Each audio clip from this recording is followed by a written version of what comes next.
Eyebrow shape செய்யறது ஹராமா? இதுல என்ன டவுட்? இது ஹராம் தானேன்னு யோசிக்கிறவங்க இந்த வீடியோவை முழுமையா பாருங்க. இந்த ஒரு விஷயத்துல நிறைய பேருக்கு டவுட் இருக்கு. இன்னைக்கு நம்ம வீடியோல இத பத்தி தான் பார்க்க போறோம். சில பேர் இது அழகு கூட்டுற ஒரு செயல், அதனால இது ஹராம் இல்லைன்னும், வேறு சிலர் இது உருவத்தை மாற்ற ஒரு செயல், அதனால ஹராம்னும் சொல்றாங்க. இத பத்தி இஸ்லாம் என்ன சொல்லுதுன்னா, உங்க உருவத்தை மாற்றி மற்றவங்க முன்னாடி அழகா தெரிய நீங்க இத செய்யறீங்கன்னா அது கண்டிப்பா ஹராமான ஒரு செயல். ஆனா உங்க கணவனோட சம்மதத்தோட, உங்க கணவனை சந்தோஷப்படுத்துறதுக்காக அவர் முன்னாடி உங்களை நீங்க அழகா காமிக்க ஐப்ரோஸ் பண்றதும், முகத்துல இருக்கிற மற்ற தேவையற்ற முடிகளை எடுப்பதும் முற்றிலும் அனுமதிக்கப்பட்டதுதான். இஸ்லாம் உங்களை நீங்க அழகாக்கிக்கிறத தடுக்கிறதில்ல.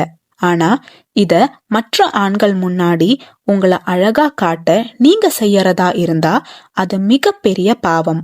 இதோட சேர்த்தி இந்த ஒரு விஷயத்த பத்தின ஒரு ஹதீஸையும் கேட்டுக்கோங்க.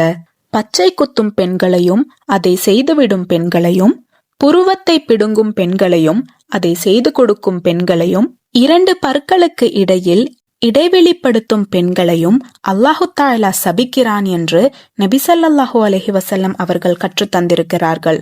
இது அப்துல்லா இப்னு மசூத் ரலியல்லாஹு தஆலா அன்ஹு அவர்கள் கூறியதாக புகாரி மற்றும் முஸ்லிம்ல பதிவு செய்யப்பட்டிருக்கு. இன்ஷா அல்லாஹ் இந்த வீடியோவை ஐப்ரோ செய்யற உங்க நண்பர்களுக்கு ஷேர் பண்ணி இது எவ்வளோ பெரிய பாவம்னு அவங்கள தெரியப்படுத்துங்க. இன்ஷா அல்லாஹ். அல்லாஹு தஆலா நாம் அனைவரையும் அல்லாஹ்வின் சாபத்திலிருந்து பாதுகாப்பானாக.